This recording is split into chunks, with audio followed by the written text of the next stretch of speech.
Cynthia Jordan, founder of Learn, Look, Locate, and I am so excited today to be interviewing one of my amazing medical advisors, Dr. Ramji Rajendran. He's a radiation oncologist, and I've had the pleasure of having him be on my board, and I've been working closely with him on introducing and educating people on all the new advances about radiation, what's going on, how does it work, and we're going to take a deep dive into radiation and how it affects a breast cancer patient and what it can do to help get rid of the cancer cells. And I myself have gone through radiation, so I'll share a little bit more later. But if you could tell us a little bit about yourself, Dr. Rajendran, that would be great. Sure.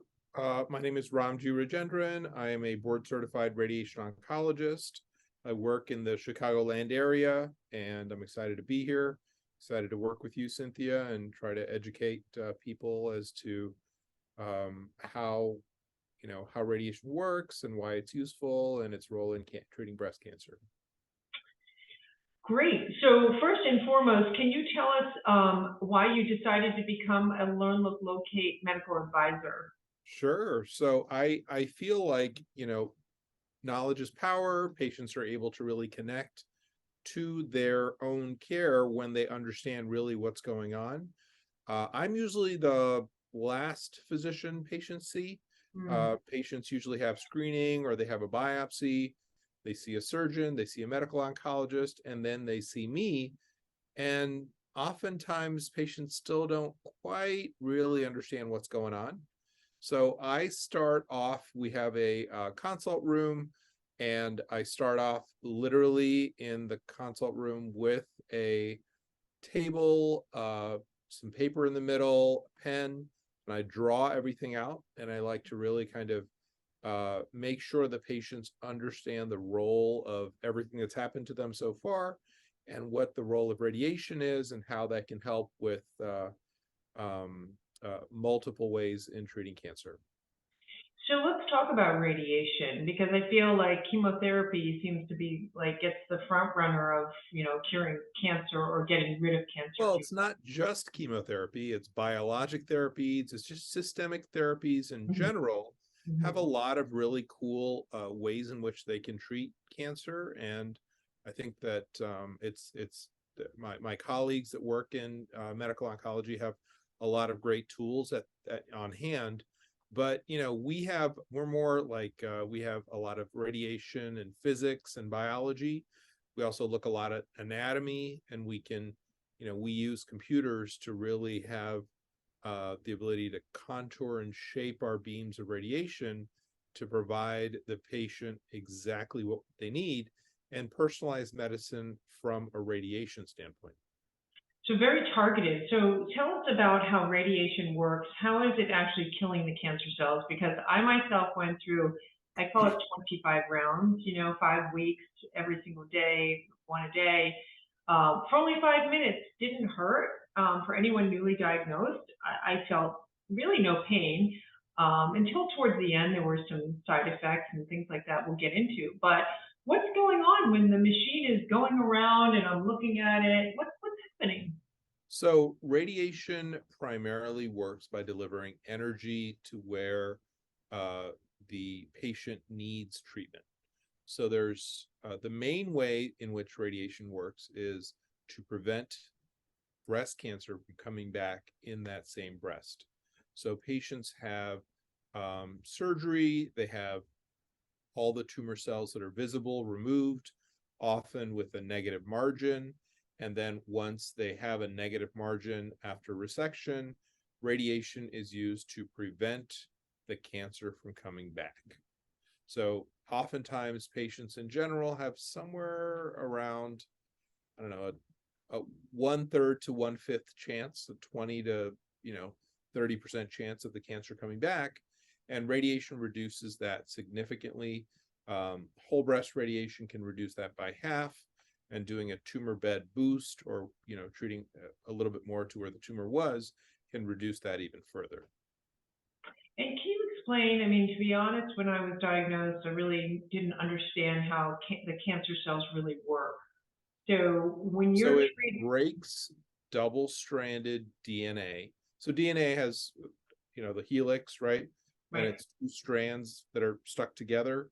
It breaks the DNA strand, and normal tissues are able to repair those DNA breaks, but cancer cells are not able to. That's the predominant way in which we believe radiation works. But there are other ways in which radiation works as well that are still being understood. But that's the predominant way in which it works. And why is that? What is it about the DNA strand that makes it, that a cancer cell So the can't? repair pathways are not efficient and don't work well in cancer cells. So because of that, they're not able to repair the DNA damage that's caused, but normal tissues are able to repair that DNA damage. So how far deep into, this is a strange question, but how far deep into the body can the radiation go Through to and through. all the way to the through the whole body and it all. Where we put it, yes. There's straight Okay. beams of radiation. Our bodies are curvy. So, that's kind of the way I describe it.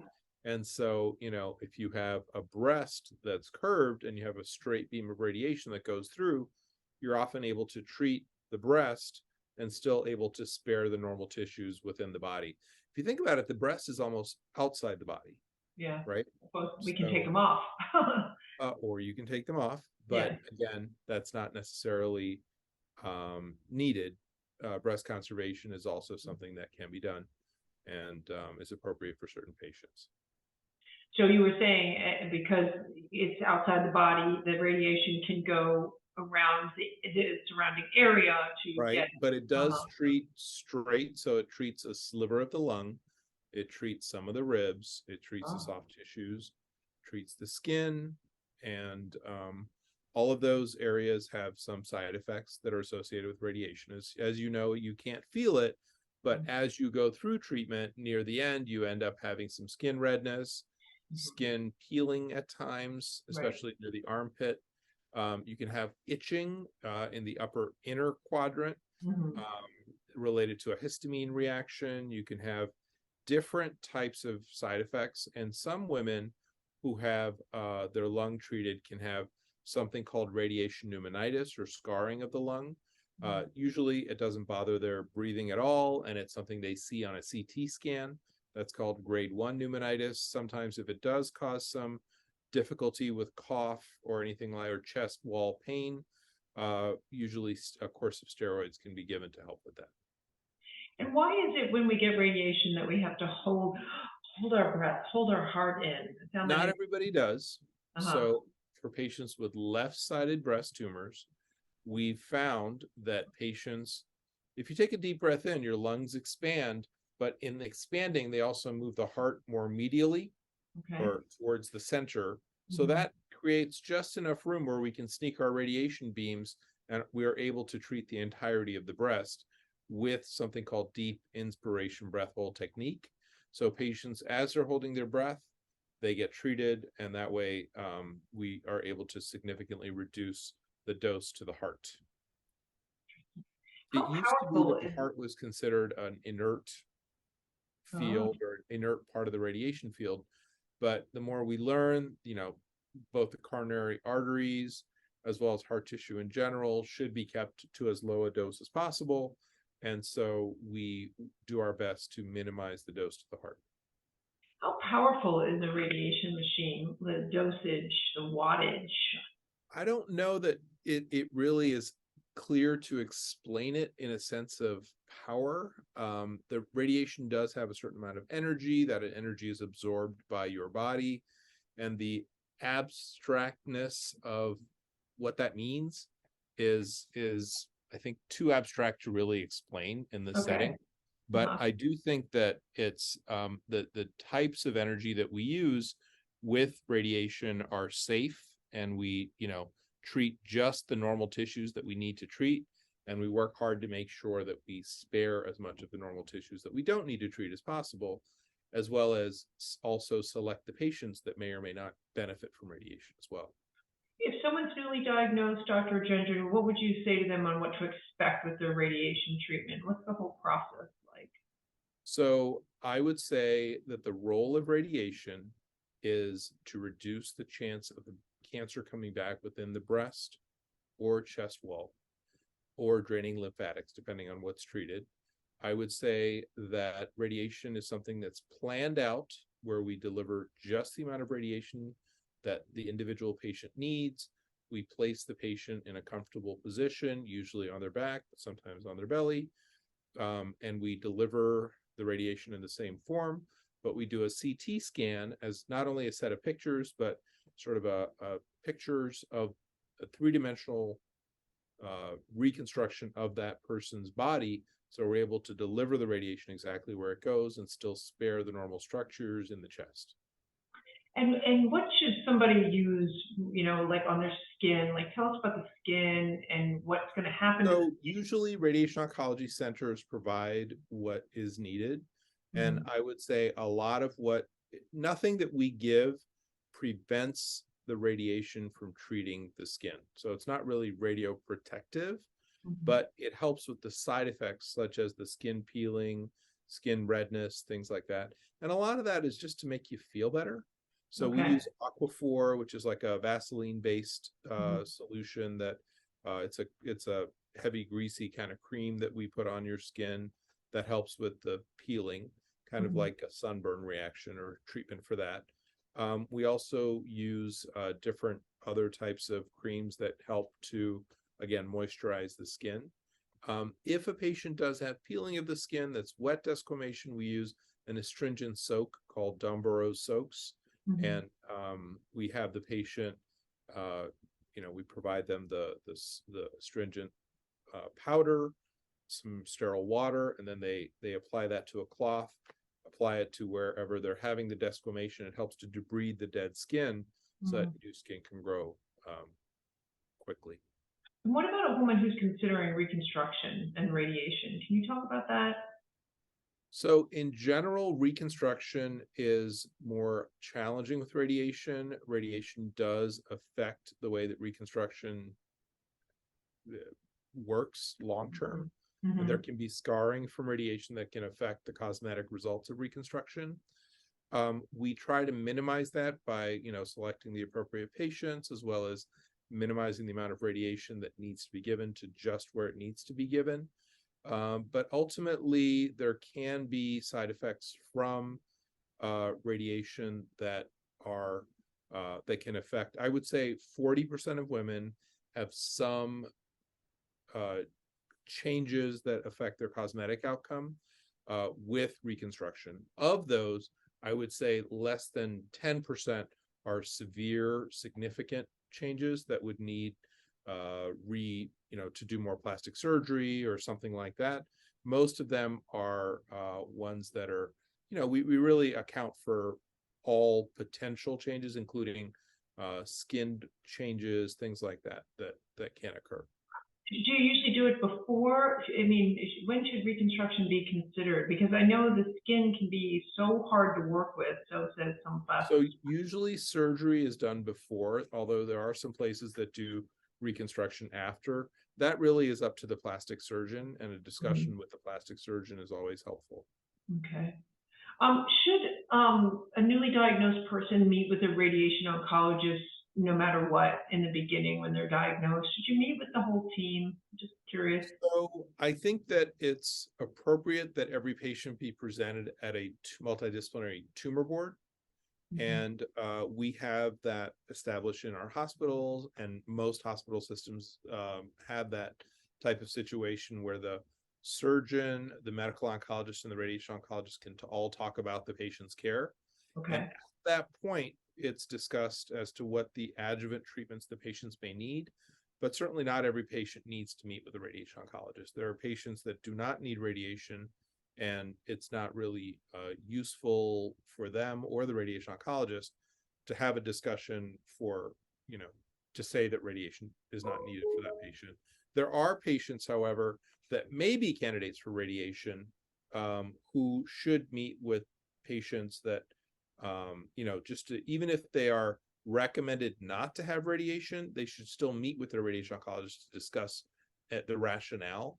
And a lot of that is because there's still a potential risk of recurrence that's still relatively small, but at the end, it's really important that the patient is well informed And it's often, I say it's often harder not to treat a patient than to treat a patient. Now, what I mean by that is if a patient may have a benefit from radiation, but small, then it's important if they're going to choose to forego radiation to have a thorough discussion with a radiation oncologist to make sure that they make that decision appropriately and confidently. Yeah, I kind of went through that, so I understand. Definitely. Let's talk about some of the exciting things that are happening in the world of radiation. Sure. Through you, I've learned a lot. I mean, and there's a lot of people that need to understand that there are some incredible advances with the types of radiation. Can you share a little bit about that? Sure. So there are different ways in which to treat radiation. We are through mammography and screening, we're able to find cancers earlier and earlier. So some women may not need as much radiation or may be able to forego radiation altogether.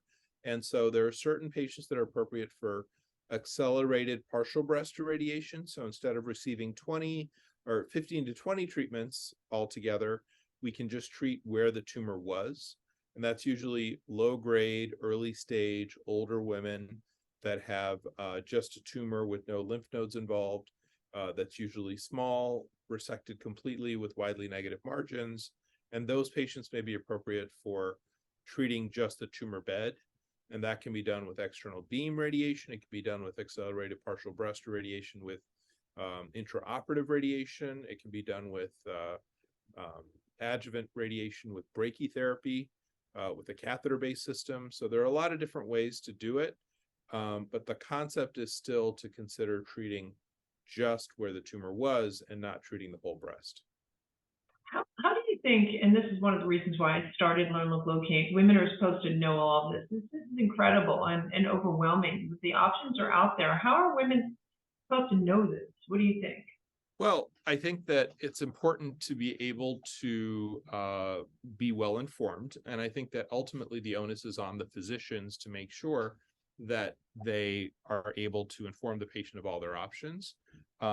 There's physicians go into this to take good care of patients. And I would say the vast majority of physicians are excellently trained and have nothing but good intentions and are able to provide excellent care.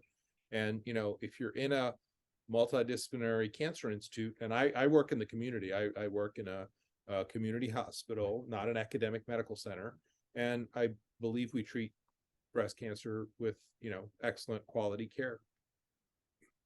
But that discussion with the physician is the most important thing. Well, for instance, intraoperative radiation therapy, I had never heard of. And from my understanding, not all cancer centers offer that. Is that correct? That's true. But, there's a lot of ways to treat with partial breast irradiation. Intraoperative is one option. Other options include external beam radiation treatment, brachytherapy or catheter-based systems. They all still serve the same purpose. I don't think that a patient would be denied or is not able to receive a certain type of care just because they don't have a certain technology. I don't think that patients should really go or be wowed by technology. I think they really need to be they really need to be well informed about their options and really have a good relationship with their physician. Would you say the intraoperative radiation therapy is more applicable to a woman getting a lumpectomy or a double mastectomy? Oh, it's any type of, so I wouldn't classify it as just intraoperative. I would say any patient with accelerated partial breast irradiation therapy is appropriate for, or should be, or could be considered if they have a just local disease without lymph nodes involved and have a lumpectomy. Okay. What about gamma knife and cyber knife? So those are, gamma knife is only for the brain. So it's for brain metastases with patients with breast cancer. Cyber knife is another way to treat with a very focused amount of radiation. There are some studies looking at partial breast radiation using the cyber knife technology, but those are still under study. I don't think those are necessarily standard of care. A lot of the accelerated partial breast irradiation therapy is done with a linear accelerator, which is not CyberKnife. It's just it's a standard machine that every cancer center has that has radiation therapy available. And these are, would you say they're fairly new, and are they easily accessible? Because I do worry about any patient that's in a rural area that does not have access to a larger cancer center. Where can someone find the Gamma knife and the CyberKnife if Well, needed? I don't necessarily, again, I don't think patients should find a place necessarily that has technology as their driver as to why they would go to a place. Okay. That technology can serve a purpose. Right. And I think that, for example, for Gamma Knife, I feel that Gamma Knife does do a good job with treating brain metastases, but there are other ways to do it. I think that the technology is useful, but in general, for breast cancer, I think the technology is very readily available. If patients are interested, however, in clinical trials and things like that, they should consider an academic medical center. Or if they want to get a second opinion, they should consider an academic medical center. Oh, that's good to know. Speaking of clinical trials, do you know much, as far as how does somebody find out? I mean, I have it on the website under your page, radiation for. Sure. So clinicaltrials.gov is the easiest way to look for clinical trials. But, that's kind of confusing. It's kind of hard to kind of decipher all that if you don't have a medical background. I would say it would be not unreasonable if a patient really felt like they wanted to have a second opinion to consider getting a second opinion at an academic medical center or a place where, they feel comfortable getting a second opinion if they like. But that's certainly not required. There's excellent care provided in most of the country. Okay. Is there anything else you'd like to tell the audience about radiation in general? I mean, just I think radiation oncologists in general, it's almost like a self-selecting group. They're usually really nice. They're usually very accessible, and I think that they're really it's important to go in with feeling like you're having a good conversation, that you feel comfortable with the treatment plan, and realize that this is a team sport, and we work well with other types of physicians, including the breast surgeons and medical oncologists. And you want to see that. You want to see that camaraderie, that collegiality, and really, have people working well together. And, I feel like that's certainly the case in most places. That's great. Well, we are so grateful for your time and your expertise. This is a scary journey for anyone hearing those words. I think it's really wonderful to know that there are tests and treatments to educate and empower us. And by intermingling with the doctors, such as yourself and all the other medical advisors, it gives us a softer window into understanding what's happening, because it's a lot. It's a lot. It's a lot. And it's a lot of new information that you're trying to absorb when you have a lot of emotion. And that's very difficult to do, and it's best done in person.